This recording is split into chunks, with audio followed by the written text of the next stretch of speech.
So there's this thing about humans that the rest of the galaxy still hasn't figured out. We see a sign that says certain death, and our first thought is, how much can I charge for the experience?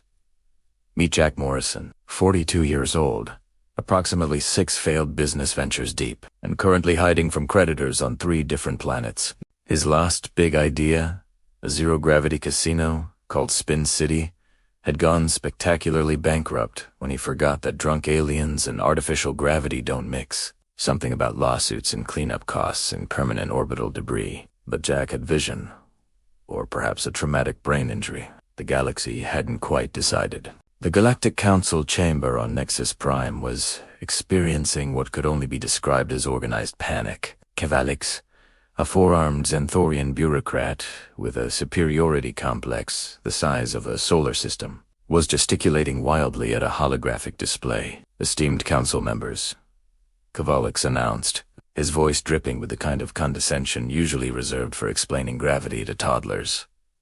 I bring urgent news of humanity's latest assault on common sense. The hologram showed a planet. Not just any planet, Clorax 7. The galaxy's #1 destination for absolutely nobody, ever. Its claim to fame. Oceans made of concentrated hydrochloric acid that could dissolve a starship hull in approximately 4 minutes. Scientists had measured it right before their equipment melted. One human, Kavalix continued, has filed permits to build a commercial resort facility on the southern hemisphere.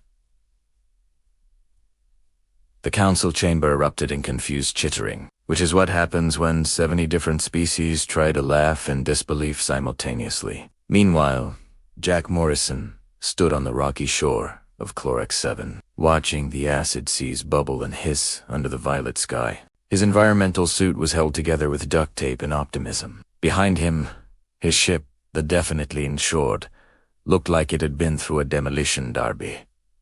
Because it had... Beautiful, Jack muttered, watching a small acid geyser erupt about 50 meters offshore. Absolutely beautiful. His AI assistant, a discontinued model he'd won in a poker game, chimed in. Jack, my sensors indicate this location has a 99.7% fatality rating.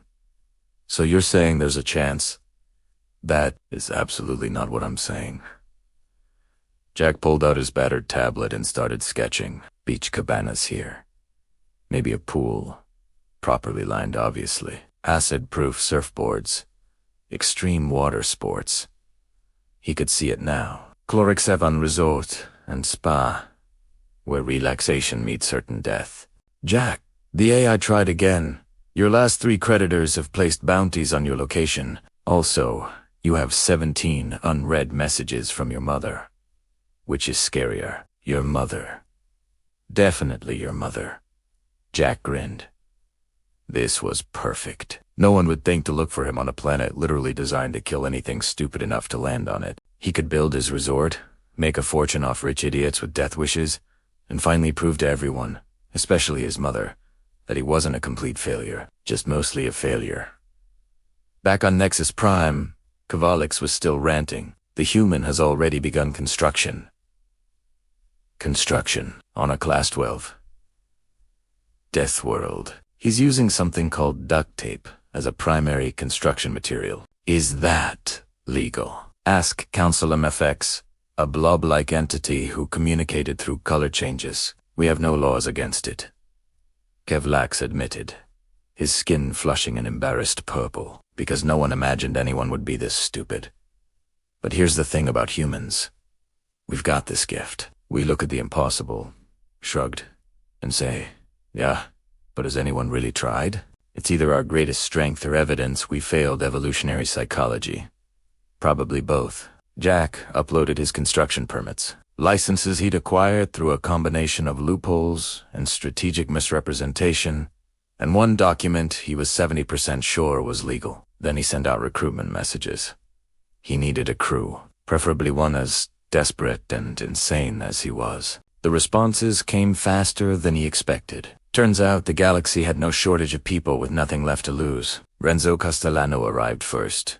stepping off a supply ship with a toolbox in one hand and an espresso maker in the other. The Italian engineer surveyed the acidic hellscape and smiled like a man who'd just found paradise. Bellissimo! Renzo declared, gesturing at the bubbling seas. This is no problem. My uncle, he built a villa on Mount Vesuvius. Active volcano. This is just spicy water. Spicy water that dissolved our survey drone in 90 seconds, Jack pointed out. Renzo waved dismissively. Survey drones, they are fragile. We build strong. Like my Nona's kitchen. Nothing destroys my Nona's kitchen. Commander Patricia Conquo arrived next, exiting her military-grade shuttle with the posture of someone who'd spent 20 years telling people to drop and give her 20. She looked at the construction site, then at Jack, then back at the construction site. You're serious, she said flatly. Deadly serious. That's poor word choice. Patricia pulled up the schematics on her wrist display. This is insane. The structural integrity calculations alone, which is why I need someone who actually understands structural integrity. Patricia was quiet for a moment. Jack knew her story. Honorable discharge after an incident, involving a general and some very accurate criticism. Too honest for military politics. Perfect for impossible construction projects. Double the salary you quoted, she said. I can do 1.5 times. Done. But when we all die horribly, I'm haunting you specifically. The last crew members showed up in pieces. Literally. Marvin shipped himself in component form to save on transport costs. The robotics expert reassembled himself on the beach, his optical sensors immediately scanning the environment. Atmospheric acid content 15% above survivable levels for organic life. Construction timeline estimated at impossible. Probability of success 0.03%. Marvin's metallic voice somehow conveyed profound disappointment. When do we start? And so they began building the galaxy's worst idea. Renzo approached construction with the confidence of a man who'd never met a problem he could unsolve with enough welding and creative cursing. He designed a polymer composite that could withstand the acid. Mostly, sort of, if you didn't think about it too hard, is titanium alloy, with carbon fiber matrix and crystalline coating, Renzo explained, welding a support beam. Also, I add prayers, many prayers. Patricia organized the construction with military precision, creating protocols for everything. Protocol for acid breaches. Protocol for equipment failure. Protocol for when Renzo inevitably forgot to secure his safety line. We're not dying on my watch, she announced, posting the safety guidelines. You die. You fill out the paperwork first. Marvin provided running commentary that somehow made everyone both more and less confident. That support beam has a 60% chance of holding, he'd observe calmly. 60% is good, yes? Renzo would ask. Better than the 40% chance the eastern wing collapses during construction. Ah, so we build the western wing first. See? Problem solved. The galactic media picked up on the story fast. News drones hovered at safe distances, broadcasting the construction to billions of viewers who tuned in expecting disaster footage. The show was called Humans, a study in survival instincts gone wrong.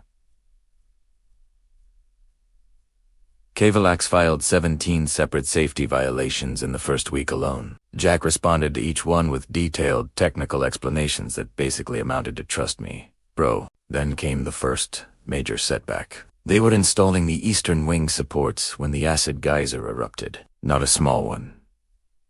Not a predictable one. A column of superheated acid 50 meters tall, directly beneath the construction site. The eastern wing, 3 weeks of work and materials.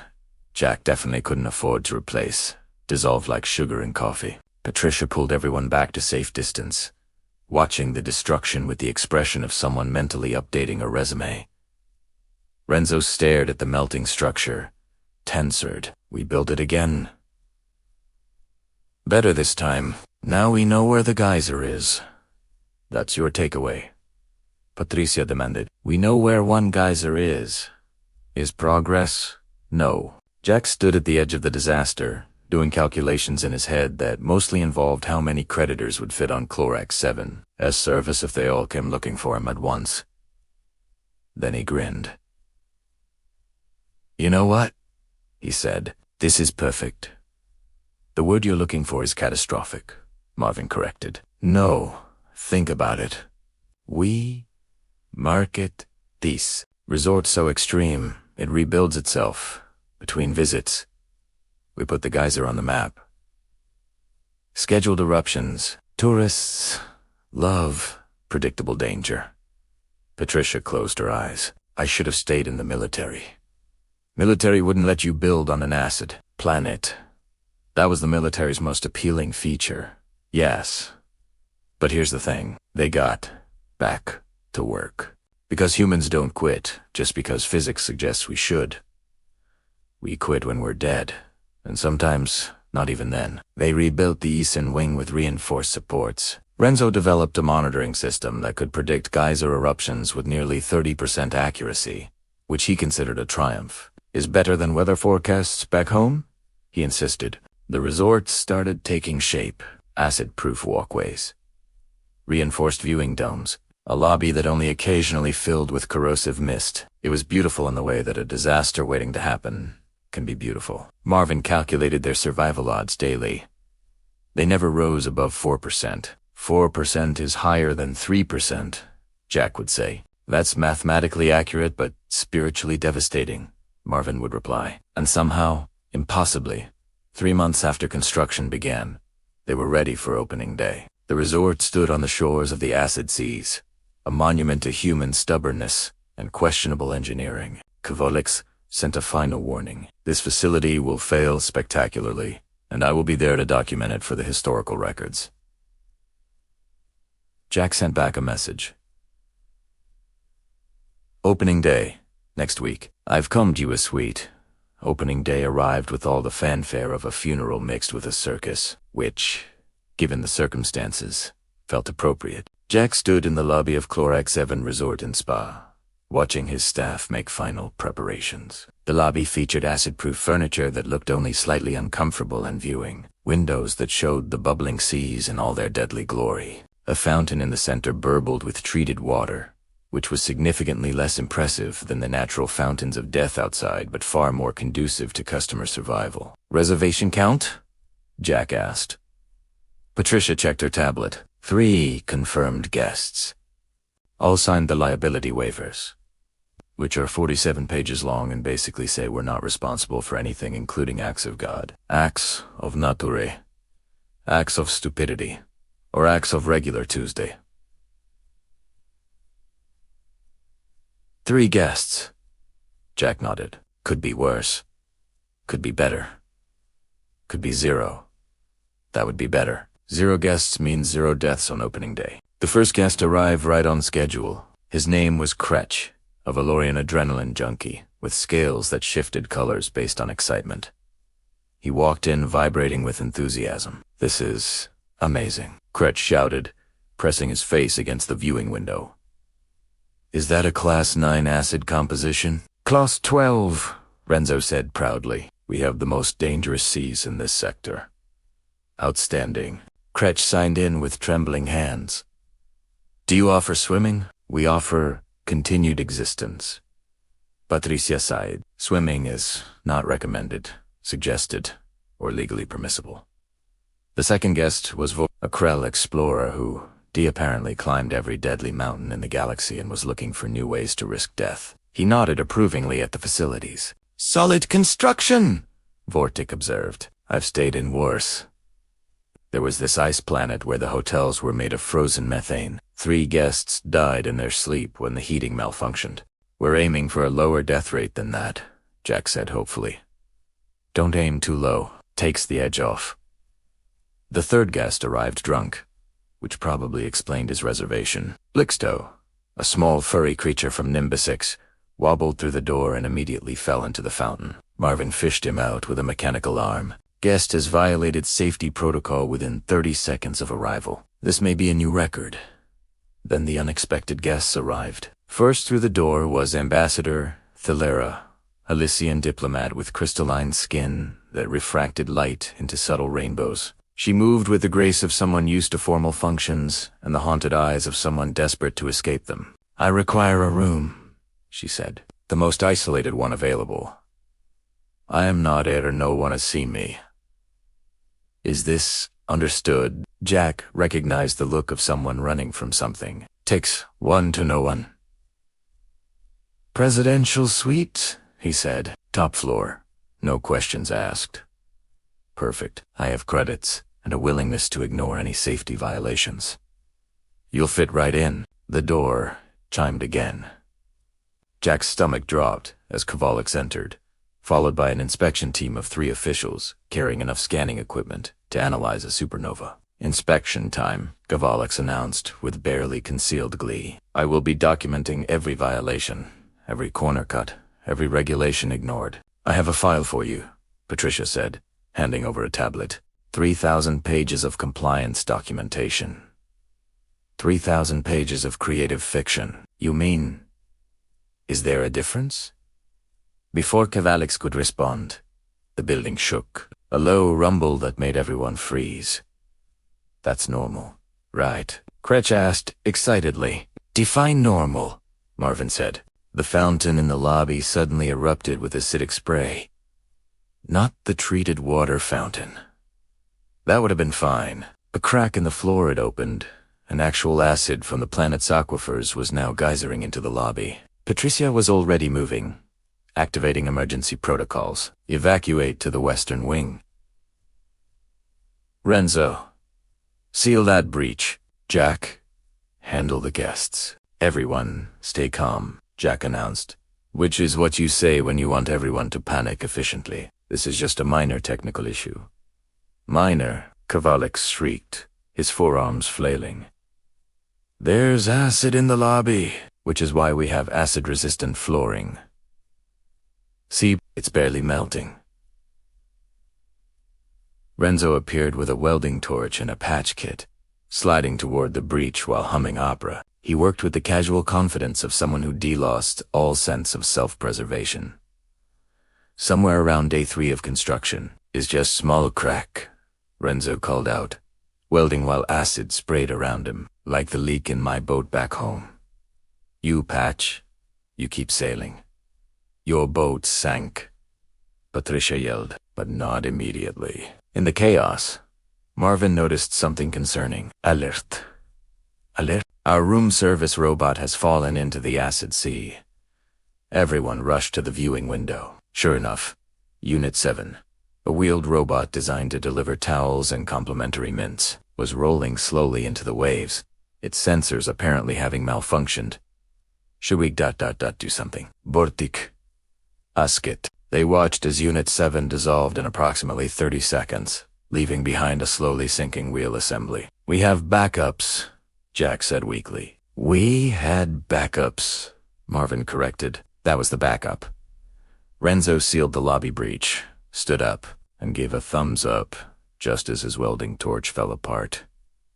The acid had dissolved the casing. "See. All fixed. No problem." Kovalex was typing furiously on his datapad. "Violation code 12, subsection 7, paragraph 9. Structural breach resulting in hazardous material contamination of guest areas. Violation code, are you going to do that all day?" Patricia asked. "Someone has to document this disaster." "Great.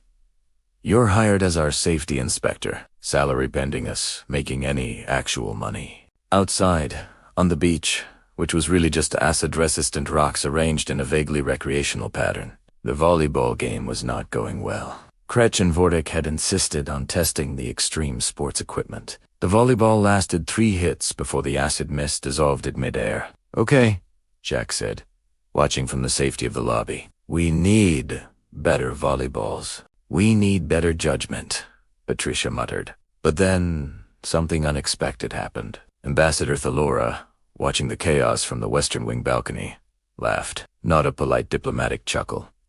A real, genuine, unrestrained laugh. "This is perfect," she said.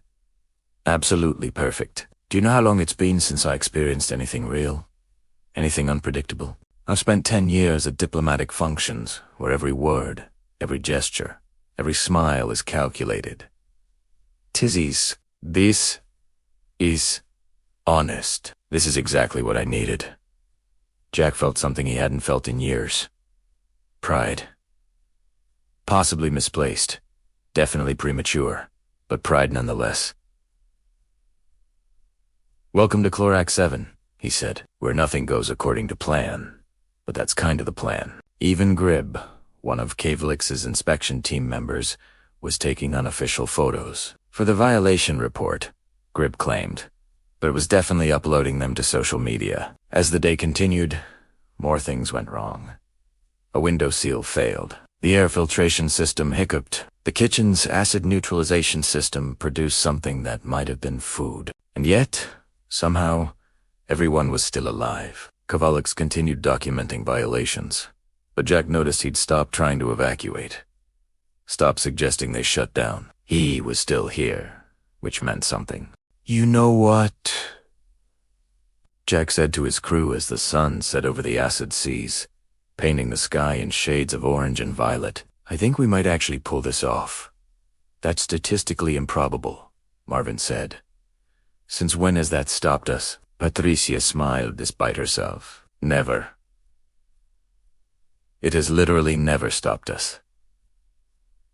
The first day hadn't killed anyone. In the resort business on a death world, that counted as a triumph. The viral video hit the galactic net approximately 3 hours after Kretsch posted it. Extreme sports.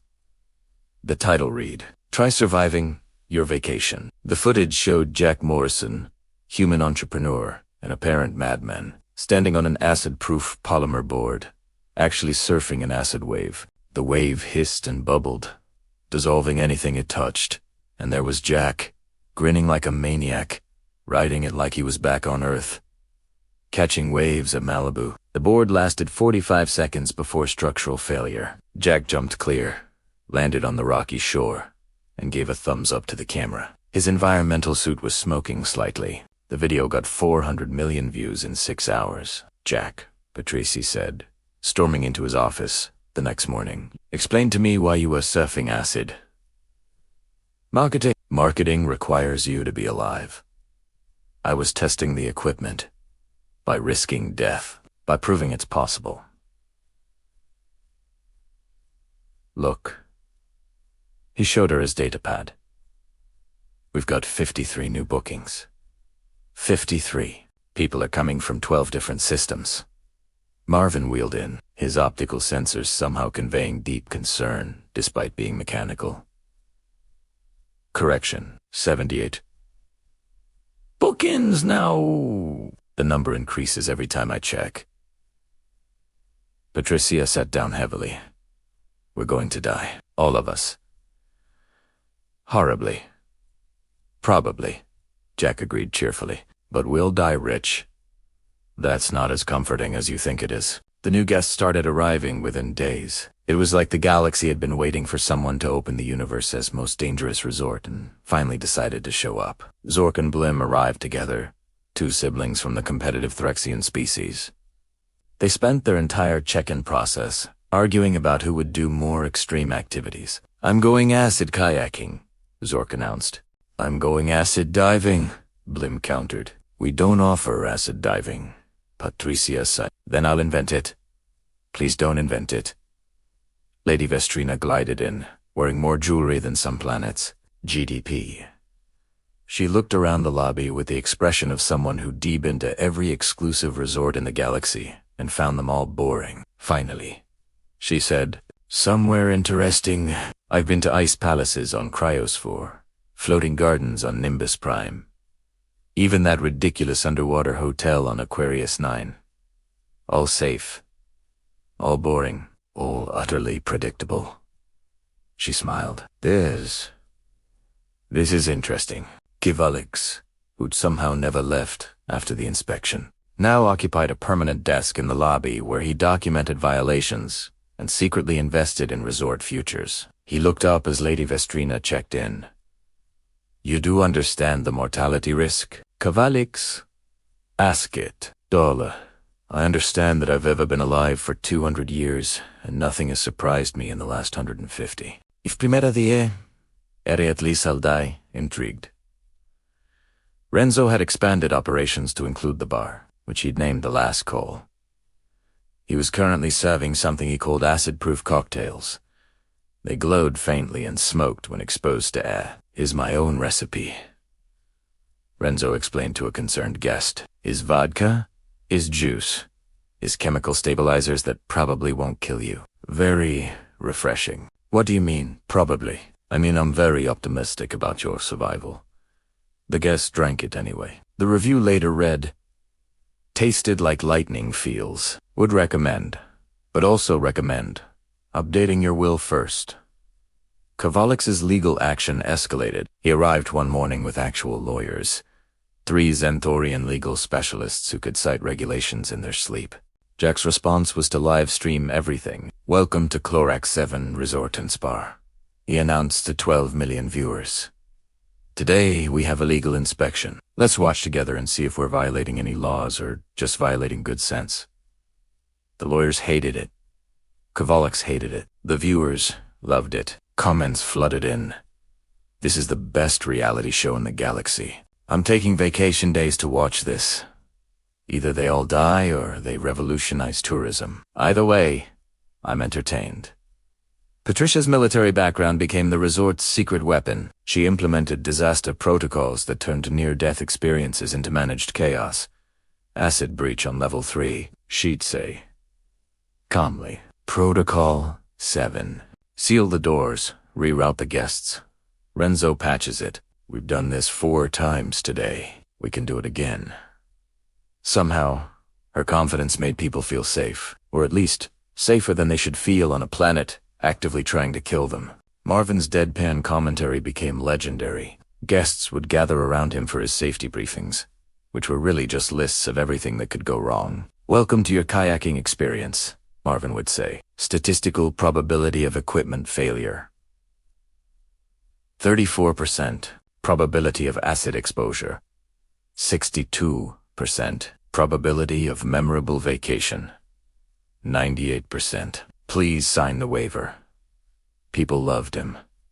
He had fan clubs. Someone made merchandise. I don't understand, Marvin confessed to Jack one evening. I'm literally describing how they might die, and they find it charming. You're honest about the danger. People appreciate honesty. That's irrational. Welcome to humanity's influence on galactic culture. The resort developed a rhythm. Things went wrong constantly, but in predictable ways now. The staff responded so efficiently that disasters became part of the experience. A viewing dome cracked. 5-minute repair time and guests got complimentary drinks. Acid mist in the hallway. Standard Tuesday maintenance. Robot servant dissolved. We'll have a replacement in 20 minutes, and here's a coupon for the spa. The spa, incidentally, offered acid-based treatments that were either revolutionary or criminal depending on who you asked. Kovalik's filed complaints. Guests filed 5-star reviews. The acid peel removed 10 years from my skin. One review read, also removed some actual skin. But that grew back. Would do again. But the question remained, could they actually sustain this?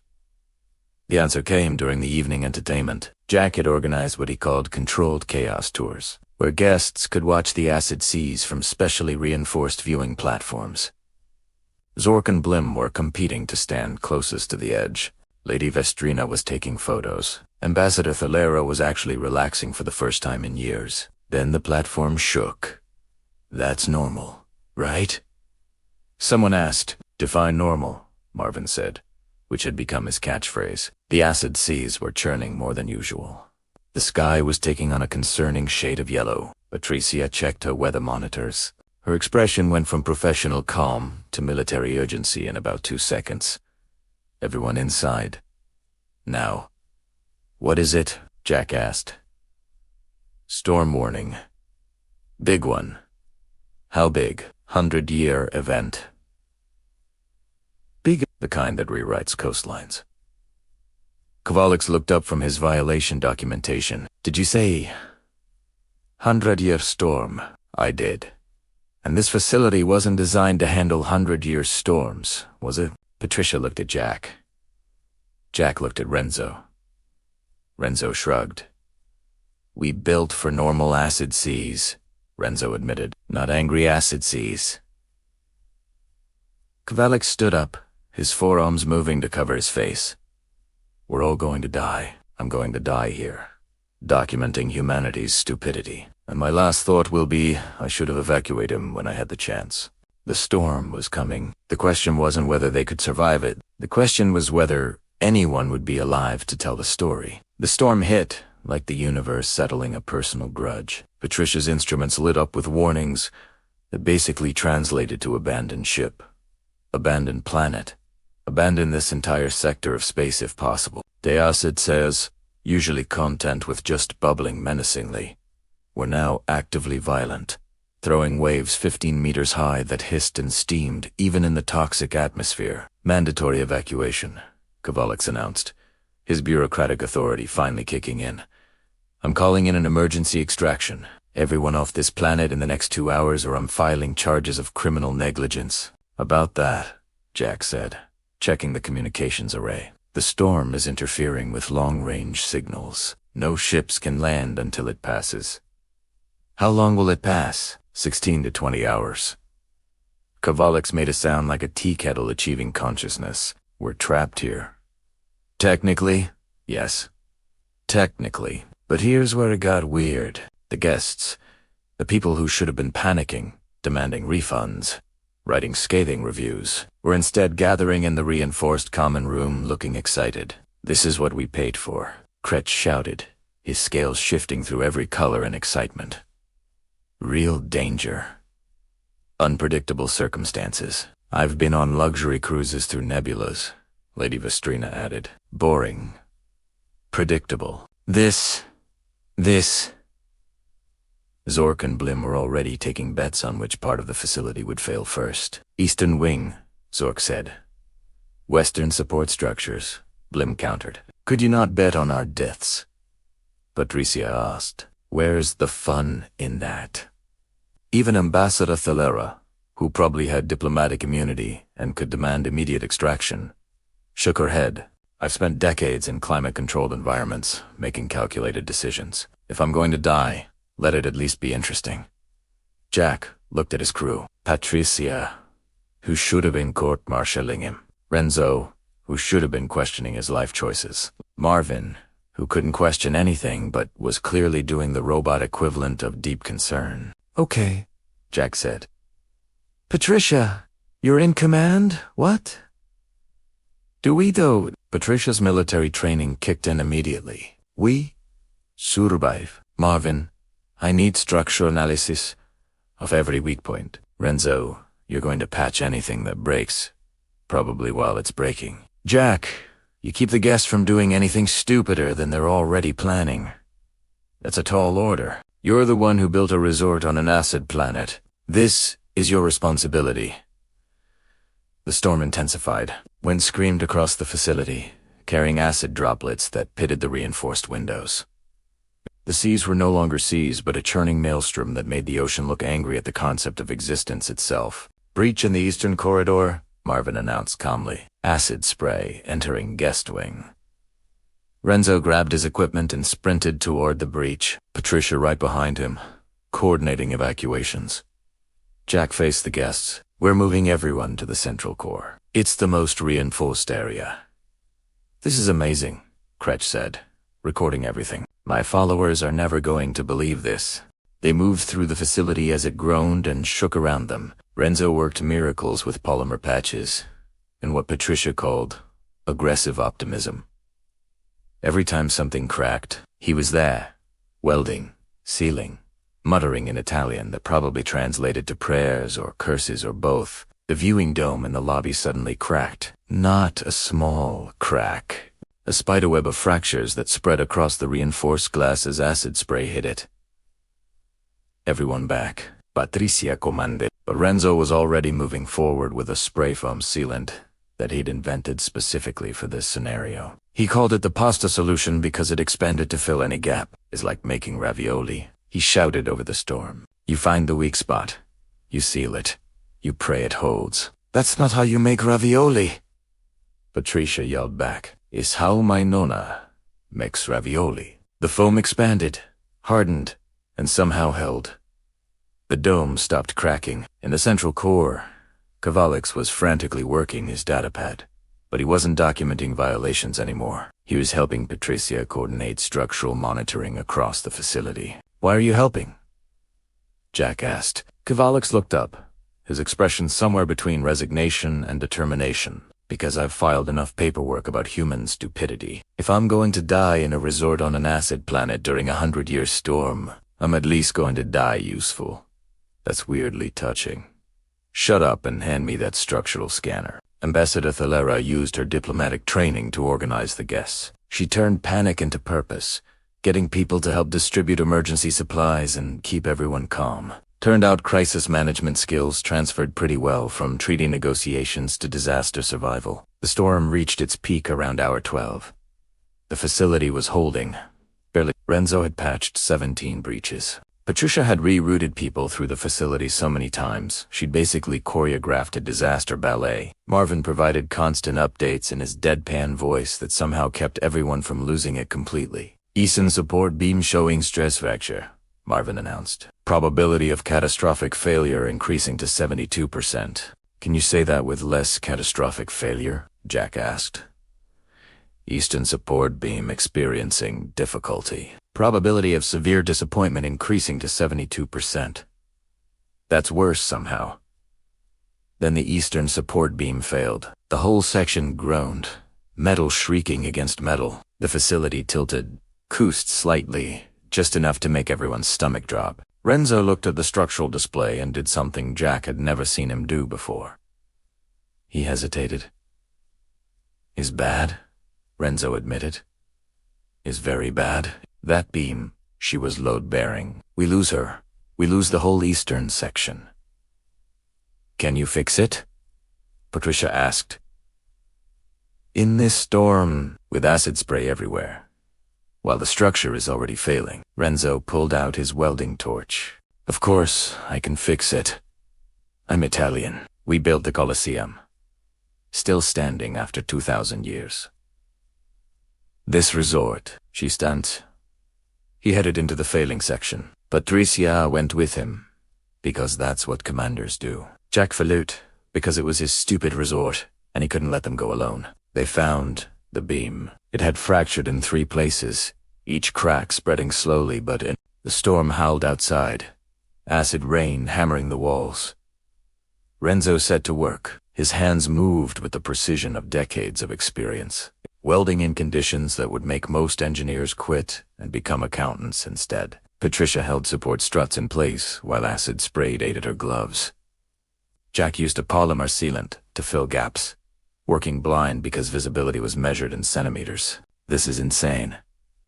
Jack shouted over the storm. You built a resort on an acid planet. Patricia shouted back. We passed insane months ago. Fair point. The BML barely. Temporarily. Potentially. Renzo's welds glowed in the dim emergency lighting like prayers made. Metal. They made it back to the central core, just as the eastern section sealed itself automatically. Patricia's emergency protocols kicking in to prevent further breach. The guests erupted in applause.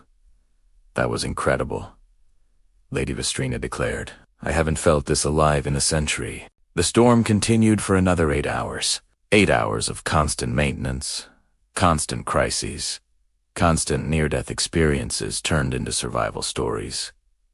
But they made it as the storm finally began to subside. The first rays of Chlorax 7's sun broke through the toxic clouds, painting the acid seas in shades of gold and crimson. Jack stood at the viewing window, looking at what remained of his resort. It was battered, patched, held together with welds and hope and Renzo's questionable engineering. But it was standing, structural integrity, at 68%, Marvin reported, which is honestly better than I calculated. Patricia joined Jack at the window, her uniform torn and acid. We survived. We survived, Jack agreed. Kavalix approached, his datapad still in hand. I should file approximately 300 new violations. Are you going to? Kavalix was quiet for a moment. Then he pulled out a different datapad. No, I'm going to file investment paperwork. I want a stake in this insanity. Jack blinked. You want to invest. Someone needs to make sure you have proper safety protocols. Also, I've calculated the profit margins. They're obscene. Criminally obscene. Primera, HFY, in. Renzo emerged from the eastern wing, covered in soot and smiling.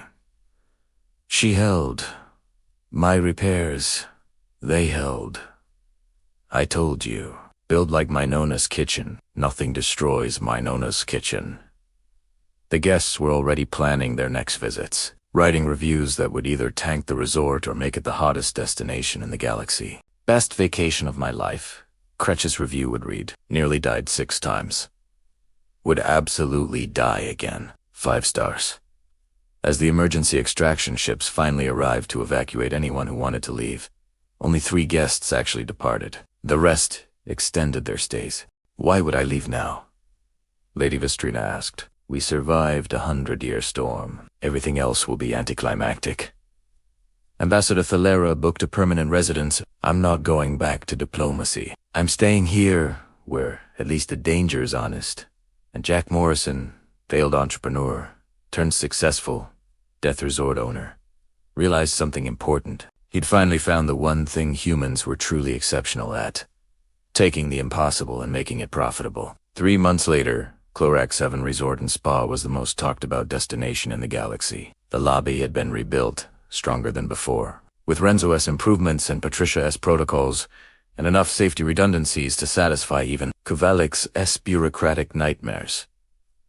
The Eastern Wing now featured what they called Storm Survivor Suites, premium rooms that cost double because they'd survived the 100-year storm. Jack stood behind the check-in desk, reviewing the booking schedule. It was full, not just for the next week.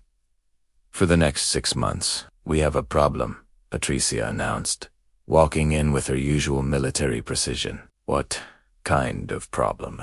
The profitable kind. We're booked solid. We have a waiting list of 3,000 guests, and 5 other resorts have contacted us about franchising the Clorax model.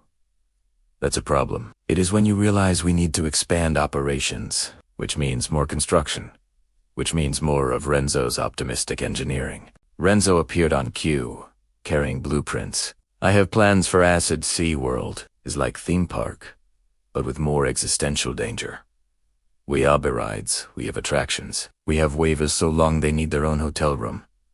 I love it, Jack said. I hate that I love it, Patricia added. Marvin wheeled past, being followed by a tour group.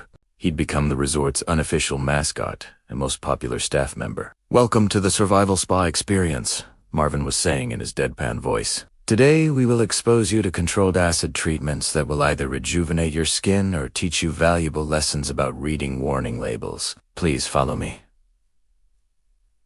The tour group laughed. They thought he was joking. He wasn't joking.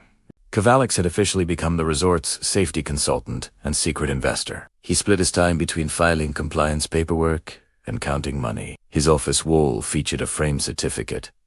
3 months without catastrophic failure. It was the highest honor he could imagine.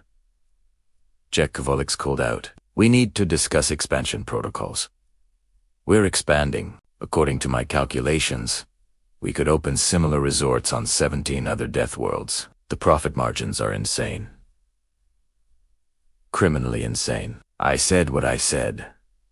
Ambassador Thalera had indeed stayed, becoming the resort's unofficial therapist. Turns out surviving constant danger was excellent for processing trauma. She ran daily sessions called Crisis Management for the Soul, where guests discussed their problems while watching the acid seas. Something about perspective made everything seem manageable. Lady Vistrina had invested heavily and now ran the resort's luxury wing, proving that even death-defying experiences could be elevated with proper interior design and complimentary champagne. The guest reviews kept coming. Stayed for 1 week. Survived 4 near-death experiences. Lost a toe to acid spray. Best vacation ever. When can I book again? The continental breakfast was adequate.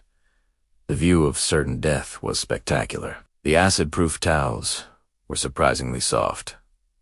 I came for the danger. I stayed for the camaraderie. There's nothing like bonding with strangers over shared survival. Also, the spa treatments are incredible. Jack's mother even called, which was either a good sign or a harbinger of doom. I saw the news coverage, she said. You built a resort on a death planet. I did, and you survived a 100-year storm. We did, and you're making money, obscene amounts, apparently. There was a long pause. I'm proud of you. Also, concerned for your mental health, but mostly proud. Thanks, Mom. Don't die on an acid planet. I didn't raise you to die on an acid planet. No promises. The galactic media had shifted from covering the resort as a disaster, waiting to happen, to covering it as a legitimate business success story. The show Humans. A study in survival instincts gone wrong had been renamed to Humanity's Guide to the Impossible and was now educational programming. One evening, Jack gathered his core crew on the rebuilt observation deck. Renzo, Patricia, Marvin Cavalix, Telera, and Lady Vestrina. The people who'd helped turn his desperate escape plan into an actual functioning business. I want to say something, Jack started. If this is a speech about teamwork and believing in ourselves, I'm leaving, Patricia said. It's not. Well, not entirely. Jack looked out at the acid seas, now almost peaceful in the twilight. I built this place because I was running from creditors and bad decisions. I thought if I could just survive long enough, I could prove everyone wrong about me being a failure. Very inspiring so far, Marvin noted. But what I realized is that surviving isn't enough. We didn't just survive. We built something impossible. Something stupid. Something that shouldn't exist, but does, because we were too stubborn to accept reality. Now it's getting good, Renzo said, pulling out his phone to record. So here's the next impossible thing, Jack continued. He pulled out a holographic display showing a planet. It was red. It was angry looking. It had volcanoes. I want to build a resort inside an active volcano. The group was silent. Then Patricia laughed. Actually laughed. You're insane. Completely, Jack agreed. The structural challenges alone would be nightmare, Renzo said, already taking notes. The heat management, the lava flows, the toxic gas is impossible. Is it though? Renzo grinned. No, it's just very, very difficult. I start designs tomorrow. Cavalix pulled out his data. I'll need to research volcanic safety protocols. Also, I'm investing in this one from the start. The insurance paperwork will be horrific, Lady Vestrina mused. I'll handle it. This sounds far too interesting to miss. I could use a change of scenery, Thelera added. As long as the scenery is actively trying to kill me? Marvin's optical sensors focused on Jack, calculating probability of success for a volcano resort. Results are very discouraging. When do we start? Patricia shook her head, smiling despite herself. You know what the worst part is? I'm in. I'm completely in. We survived an acid planet. Why not try a volcano? That's the spirit. Jack raised his glass of Renzo's questionable cocktail. 2 Extreme Resorts Incorporated, where we take impossible locations and make them profitable. Or die trying, Patricia added. Preferably not die. Kivalix insisted. I've grown fond of living. They toasted as the sun set over the acid seas of Chlorax 7, painting the sky in impossible colors. Down below, guests were participating in supervised acid kayaking, following Patricia's protocols and Renzo's engineering, and somehow, miraculously, surviving. The galaxy had learned something important about humans. They didn't just survive impossible situations. They commercialized them. They turned certain death into vacation destinations. They looked at the universe's most hostile environments and thought, I bet people would pay to experience this. And they were right. Kavalix watched the sunset, forearms crossed. Expression, when I first met you humans, I thought you were the galaxy's greatest idiots. And now? Jack asked. Now, I think you're the galaxy's greatest idiots who happen to be extremely profitable. It's a subtle distinction, but important. I'll take it. Far across the galaxy, on 17 different death worlds, entrepreneurs were watching the news coverage of Clorex 7 Resort and Spa. They were having ideas. Dangerous ideas. Profitable ideas. Humanity's gift to the galaxy wasn't advanced technology or superior firepower or diplomatic genius. It was the absolute refusal to accept that something couldn't be done just because it was impossible, deadly, or catastrophically stupid. They said no one could survive the acid seas. Humans built a resort there, and they were just getting started. Back in the lobby, a new guest was checking in.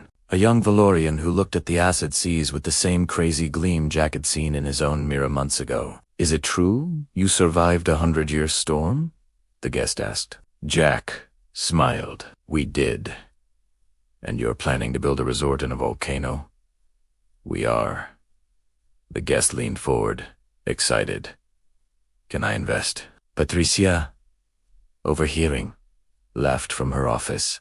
We're going to need a bigger insurance policy, Renzo called out from the bar. Is fine. We make it work. We always make it work.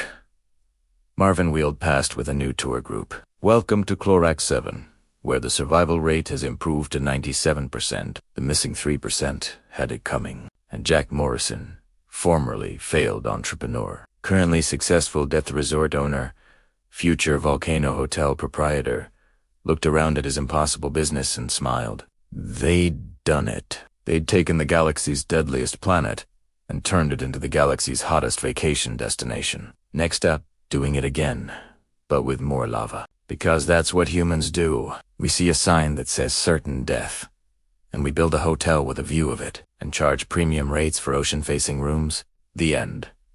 Or more accurately, the beginning. Because Extreme Resorts Incorporated was just getting started, and the galaxy wasn't ready for what humanity considered a good vacation spot.